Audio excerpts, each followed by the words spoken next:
আজকে এত সুন্দর একটা শাড়ি পরে এত সুন্দর করে সাজগোজ করে কোথায় যাচ্ছি বলতে পারেন? আচ্ছা, বলতে হবে না, আমি বলে দিচ্ছি আপনাদেরকে। জানতে হলে তাহলে সম্পূর্ণ ব্লগটি কন্টিনিউ করুন। তো হ্যালো গাইস, কি অবস্থা সবার? This is Mim from Mims tales. Welcome to my new another blog.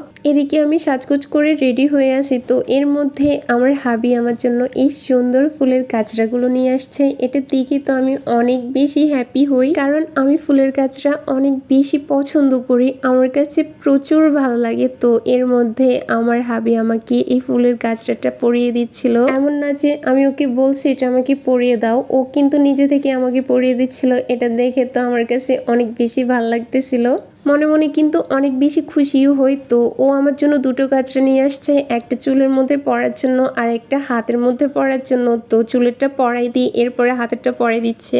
আসলে মেয়েদেরকে খুশি করার জন্য তেমন কোনো দামি গিফটের প্রয়োজন হয় না, এটুকু একটা গাছরা হলে বা ফুল হলেই কিন্তু মেয়েরা অনেক বেশি খুশি হয়ে যায়, বা এতে করে তারা অনেক বেশি সন্তুষ্ট থাকে যে আমার জন্য ভালোবেসে এই গাছরাগুলো নিয়ে আসে। আমি এতে করে অনেক বেশি খুশি, অনেক বেশি সন্তুষ্ট। আমার কাছে সত্যি এর থেকে বড় কোনো পাওয়া আর নেই। এদিকে আমার হাবি আয়নার মধ্যে ওকে কতবার করে দেখতেছি, এটা দেখে তো আমি অনেক বেশি হাসতেছিলাম। তার মধ্যে হঠাৎ করে একটা কপালের মধ্যে দিয়ে দিছে।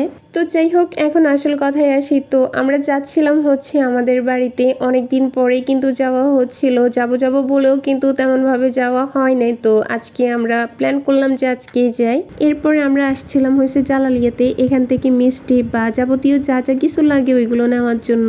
কিছুক্ষণ এখানে এভাবে বসে ওয়েট করতেছিলাম, তারপরে আমি একটা ঠান্ডা খাইতেছি বসে বসে। তো কারণ হয়েছে যে আমার হাবি চলে গেছে হয়েছে ফল তোল নেওয়ার জন্য আর কিছু টাকা তোলার জন্য, বাট ও শুধু টাকাই তুলে আনছে। এরপরে আমরা একসাথে গিয়ে ফল দোকানে গেছি, এখান থেকে ফল নিচ্ছিলাম। তো এখানে কিন্তু অনেক রকমেরই ফল ছিল, সবগুলো থেকে কয়েক কেজি করে নেওয়া হয়েছে। ফলের দাম যে এত পরিমাণ বাড়ছে কি আর বলবো। তারপরে আমরা আবার জালালিয়াতে আসছি, এখানে এসে মিষ্টি নিব কোনটা ওইটা দেখতেছিলাম। তো আমাদের বাড়ি থেকে বারবারই বলে দেওয়া হয়েছিল যে মিষ্টি একদমই না নেওয়ার জন্য, তারপরেও কিন্তু আমি এখান থেকে কয়েক রকমের মিষ্টি নিয়েছি। তো আলবি তহিদের জন্য এখান থেকে আরো জিনিসপত্র নিচ্ছিলাম।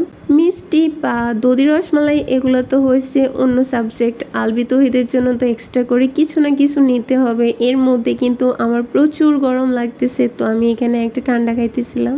যাই হোক, কিছুক্ষণের মধ্যে আমাদের বাড়িতে চলে আসছি, আর আমার হাবি এখানে বসে বসে ফোনের মধ্যে কি জানি দেখতেছিল। এটারে আমার মাঝে মধ্যে ইচ্ছে করে যে কানটা ধরে একটা টান মারি। এর আজকে কি দরকারটা ছিল চুল ছোট করে আসার জন্য বা দাড়িগুলোও ছোট করে আসার জন্য? এই কাজটা 2 দিন আগে করলেও হতো। একটা জিনিস খেয়াল করলে বোঝা যায়, যখন ছেলেরা মানে যেদিন ছেলেরা শেভ করে বা চুল কাটাই আসে ওই দিন ছেলেদেরকে দেখতে কেমন একটা জানি লাগে। আমার হাবি আজকে সেম কাজটা করে আসছে, তো ওরে আমার তো অনেক বেশি বকা দিতে ইচ্ছে করতেছিল। আজকে কি এগুলো করার দরকারটা ছিল? যাই হোক, এরপরে আমরা একটু বাইরের দিকে আসছিলাম।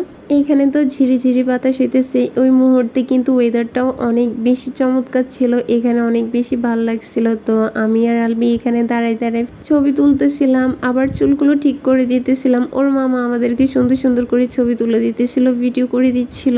সো গাইস, আমার কিন্তু শাড়ি পরার প্রতি তেমন কোনো ভালো এক্সপিরিয়েন্স নাই, যেভাবে পারছি আজকে ওইভাবে অনেক ট্রাই করে যে শাড়িটা পরে আসছি। কেউ আবার আমার শাড়ি পরা দেখে হাসেন না, কারণ আমি তো আগেই বলছি যে শাড়ির প্রতি আমার তেমন কোনো এক্সপিরিয়েন্স নাই। আস্তে আস্তে করে সবকিছু একদম এক্স্যাক্টলি পারফেক্ট হয়ে যাবে। তো আমি আলবি ওর মামা মিলে আমরা আসছিলাম এদিকে। এটা হচ্ছে আমাদের বাগানের সাইড। তো এখানে এসে নতুন ঘরের ছাদের উপরে উঠে আমরা অনেকগুলো ছবি তুলছি। আলবি তো ওর মামার হাত ধরে হাঁটতেছে। মাঝে মাঝে আলবিরে বলি যে ওকে মামা না ডেকে পাপা ডাকার জন্য, কারণ আলবির জন্য ও অনেক কিছুই করে। একদম ও আলবিকে ওর মেয়ের মতো চোখেই দেখে। ওইরকম করে দেখতে হবে, ভালোবাসতে হবে, কারণ যে আমার আলবিকে বেশি করে ভালোবাসবে তাকেও আমি অনেক বেশি ভালোবাসবো, পছন্দ করব, এটা আগে থেকেই নিয়ম করা আছে। এমনিতে আলবিকে ও কিন্তু অনেক বেশি কেয়ার করে থাকে, ভালোবাসে, একদম নিজের মেয়ের মতো করেই। এখানে ও বসে বসে দুষ্টুমি করতেছে, আমি ওর ভিডিও করতেছিলাম, ওর মামাও ছবি তুলতেছে, ভিডিও করতেছে। তারপর আমি এই জায়গাটার মধ্যে এসে বসছি। এখানে এভাবে বসে ভিউটা দেখতে কিন্তু অনেক বেশি চমৎকার লাগতেছিল। আর এভাবে করে আমি কয়েকটা ছবি তুলছি, আর ছবিগুলো তো অনেক বেশি পারফেক্ট আসছে, আমার কাছে অনেক বেশি ভালো লাগছিল। তারপরে এখানে এভাবে আমি পাটা দুলিয়ে দুলিয়ে দুষ্টুমি করতেছিলাম, আমার কাছে তো আরো বেশি মজা লাগতেছিল। এর মধ্যে আমার হাবি আমার অনেক সুন্দর সুন্দর করে ছবি তুলে দিতেছিল, ভিডিও করে দিতেছিল।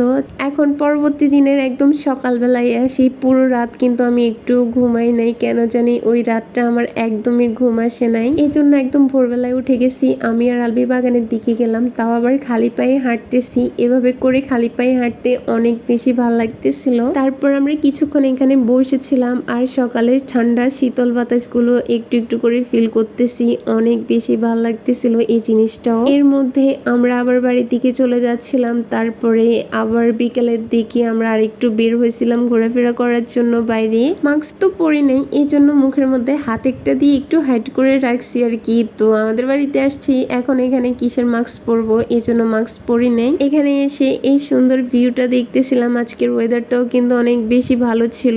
তো কি বলবো, আর এখানে আসার পর আমার অনেক বেশি মনে পড়তেছিল আগের কথাগুলো, বা অনেক বেশি মিস করতেছিলাম। কেমন যেন নিজেদের গ্রামটা, নিজেদের বাড়িটা এখন পর হয়ে যাচ্ছে, বা কেমন একটা জানি হয়ে গেছে।